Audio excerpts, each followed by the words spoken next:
చవితి చంద్రుని చూసిన వాళ్లకు నీలాపనిందలు తప్పవంటూ శపించిన పార్వతీదేవి తన శాపానికి మినహాయింపుల్ని కూడా ప్రసాదించి ఆనాటి మునీశ్వర్లని కటాక్షించింది. ఇక్కడ మనకో చంద్రుల వారున్నారు. వారు పాదయాత్ర కూడా చేస్తున్నారు. శరీరం సహకరించినా సహకరించకపోయినా ఆ విధంగా ముందుకు పోతున్నారు. ఆయన ఎవరిని చూసి నవ్వకపోయినా మొన్నటికి మొన్న ఆయన గద్వాల సభలో గద్దెనెక్కి ప్రసంగిస్తున్నప్పుడు మాత్రం అమాంతం ఆశాంతం సదరు స్టేజీ కింద పడిపోతే మాత్రం కొంతమంది ఫక్కుమన్నారు. అక్కడున్న వాళ్ళ సంగతేమో గాని ఆ దృశ్యాల్ని పదే పదే ఎఫెక్టులతో టీవీల్లో చూసిన వాళ్ళ నోళ్లు అయ్యో అనుకుంటూనే ఒక చిన్న ఫక్కును కూడా అనిపించేశాయి. పాపం బాబుగారికి ఏం కాలేదు కదా అనుకుంటూ మనలాంటి వాళ్ళు టెన్షన్ పడిపోతే అటు వైఎస్ఆర్ కాంగ్రెస్ క్యాంపులో కూడా కాసేపు విపరీతమైన టెన్షన్ కొనసాగిందని కర్ణ పిశాచాల కథనం. ఆయన ఆ విధంగా కింద పడిపోయి ఎక్కడ సానుభూతి కొల్లగొట్టేసుకుని ఆ విధంగానే ముందుకెళ్ళిపోతారేమోననుకుంటూ టెన్షన్ పడిపోయారట. అసలే జ్వరంతో సైతం అలుపు సొలుపు లేకుండా పాదయాత్ర చేస్తున్న షర్మిల కూడా ఇటువంటి వార్తలు వ్యాఖ్యలు చికాకు పెట్టేశాయి.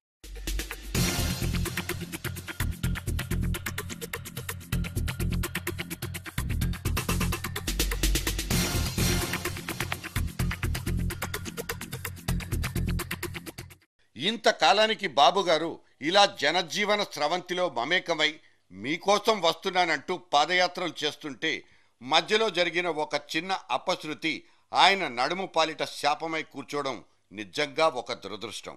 ఆయన ఆ వెంటనే పాదయాత్ర చేయకుండా అక్కడే తన బస్సాంతర గృహంలోనే రెస్ట్ తీసుకుని ఉండుంటే ఆయన క్షేమ సమాచారం పేరుతో టీవీ ఛానళ్లు గంటలకు గంటలు ప్రత్యక్ష ప్రసారాలు చేసుండేవి. డాక్టర్ల హెల్త్ బులెటిన్లు రిలీజ్ అయిపోయేవి.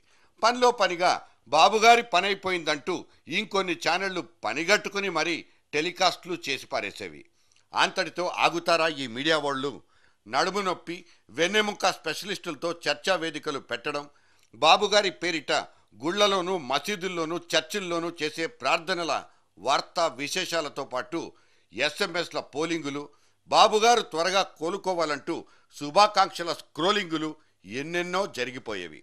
వాటిని టీవీల్లో చూసిన లక్షలాది ప్రేక్షకులు మన తెలుగు సీరియళ్లను చూసి కంటతడి పెట్టేసినట్లు కర్చీఫులకు కర్చీఫులు తడిచి ముద్దయిపోయేవి.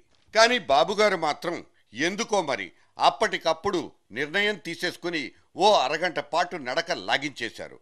తన పాదయాత్రను కంటిన్యూ చేసి ఆ తర్వాత మాత్రమే బ్రేక్ ఇచ్చుకున్నారు.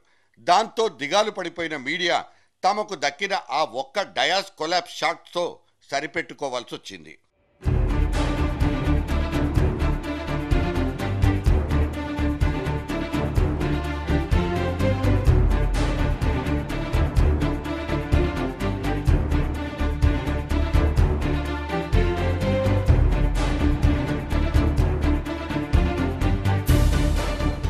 ఇక్కడే బాబుగారికి పరామర్శల పరంపర పర్వం గురించి కూడా ఒకటి రెండు ముచ్చట్లు చెప్పుకోక తప్పడం లేదు. ఆయన మీకోసం అంటూ జనం మీద దండయాత్రకు వెళ్తే మేము మీకోసమే అంటూ ఆయన భద్రతా సిబ్బంది, వ్యక్తిగత సిబ్బంది, వంటమాగదులు ఇలా సపరివారం అంతా కూడా కదిలి వెళ్లాల్సిందేగా. సరే, అవన్నీ తప్పవంటూ సరిపెట్టుకున్నా ఆయన పాదయాత్రతో కాలు కాలు కదిపి కదం తొక్కుతున్న పదాతి దళం నంబర్లు వింటే మనకు కిక్కొస్తుందేమో కానీ ప్రత్యర్థి పక్షాలకు మాత్రం ఇంకోటేదో వస్తుంది. బాబుగారి వీరాభిమానులు, బాబుగారి విధేయులు, బాబుగారి విలువైన స్నేహితులు సన్నిహితులతో పాటు రేపటి రోజున స్థానికంగాను ఆ పైన టికెట్ లాసిచ్చే ముఠాలు సైతం ఆ విధంగా ఆయన్ని అనుసరిస్తూ ముందుకు పోతున్నాయి. ఇటువంటి నేపథ్యంలో తాత్కాలికంగానైనా సరే సదరు యాత్ర ఆగిపోయిందంటే లోకల్ లీడర్ల కొంపలంటుకుపోతాయి. ఆ పటారాలకు సేవలందించడం అనే కార్యక్రమానికి ఎప్పుడు తెరదిగిపోతుందోనంటూ యమ ఆదుర్దాలో పడిపోతారు వాళ్ళంతా. ఇటువంటి నేపథ్యంలో అనుకోని అతిథులొచ్చి మనసు పాడు చేసిపోతారు. మనసు పారేసుకుంటే పర్లేదు కానీ పాడు చేస్తేనే కదా నష్టం.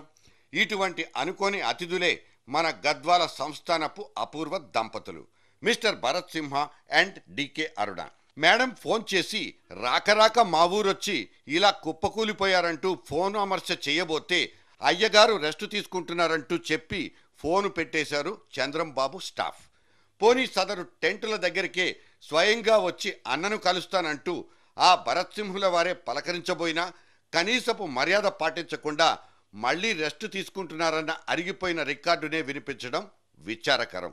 దీనికి తోడు పుండు మీద కారం చల్లినట్లు ఆ భరతుడి సోదరుడు సమరుడికి మాత్రం ఆ చంద్రుడు ఎంట్రీ ఇచ్చి పారేశారు. ఒకప్పుడు వాయిస్రాయ్ హోటల్ బయట ఇదే భరతుడిని కాపలా పెట్టి లోపల ఎమ్మెల్యేలతో ఏకాంత చర్చలు సాగించిన చంద్రుల వారికి ఆ తర్వాత ఎందుకో చెడిపోయింది. ఇంతో చెడితే చెడింది గాని తనను తిట్టిన తిట్టు మళ్ళీ తిట్టకుండా తిట్టిన సమరసింహారెడ్డిని ఆహ్వానించి హక్కున చేర్చుకోవడం చూసి మా వంటి వాళ్ళు కూడా ముక్కన వేలేసుకోవాల్సి వచ్చింది.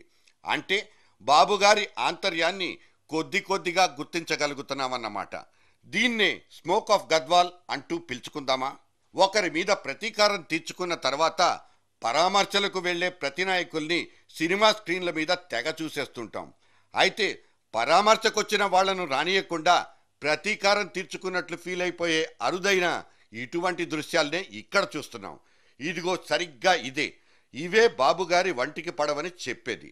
ఏదో చుట్టపు చూపుగా వచ్చిన వాళ్లతో 4 ముక్కలు మాట్లాడేసి పంపేస్తే పోయేదానికి ఇటువంటి చేష్టలతోనే రేపటి రోజున చేష్టలుడిగి చూడాల్సి వచ్చేది. ఇందుకే ఆయన మారానంటే నమ్మబుద్ధి కానిది.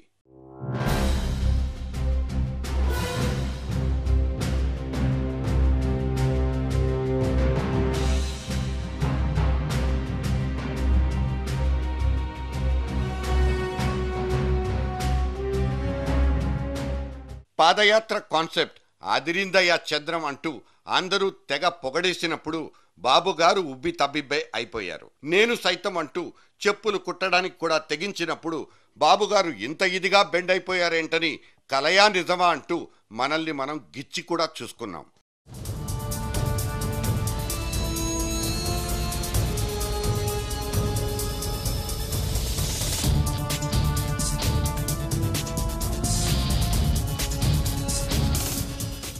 అలా ముందుకు కదిలిపోతున్న చంద్రబాబు పార్టీకి ఇటువైపు నుంచి జరుగుతున్న క్షవరాన్ని మాత్రం తేలిగ్గా తీసుకుంటున్నారా? సొంత జిల్లా ఎమ్మెల్యే ప్రవీణ్ కుమార్ రెడ్డితో మొదలైపోయిన వలసల క్యాన్సర్ ఇవాళ పాయకరావుపేట చెంగల వెంకట్రావు దాకా పాకిపోయింది. అవుట్డేటెడ్ లీడర్లతోనే సైకిల్ మలుపు తెప్పించాలనుకోవడం చంద్రబాబు అత్యుత్సాహం, అత్యాసే అవుతుందన్నది అనలిస్టుల దెప్పి పొడుపు. పాదయాత్రను ముందుకు కాకుండా వెనక్కు నడిపిస్తే బాగుండన్న సెటైర్లు అక్కడే పడిపోతున్నాయి. అందుకే అంటున్నాం, ఆ విధంగా ముందుకు పోవద్దని.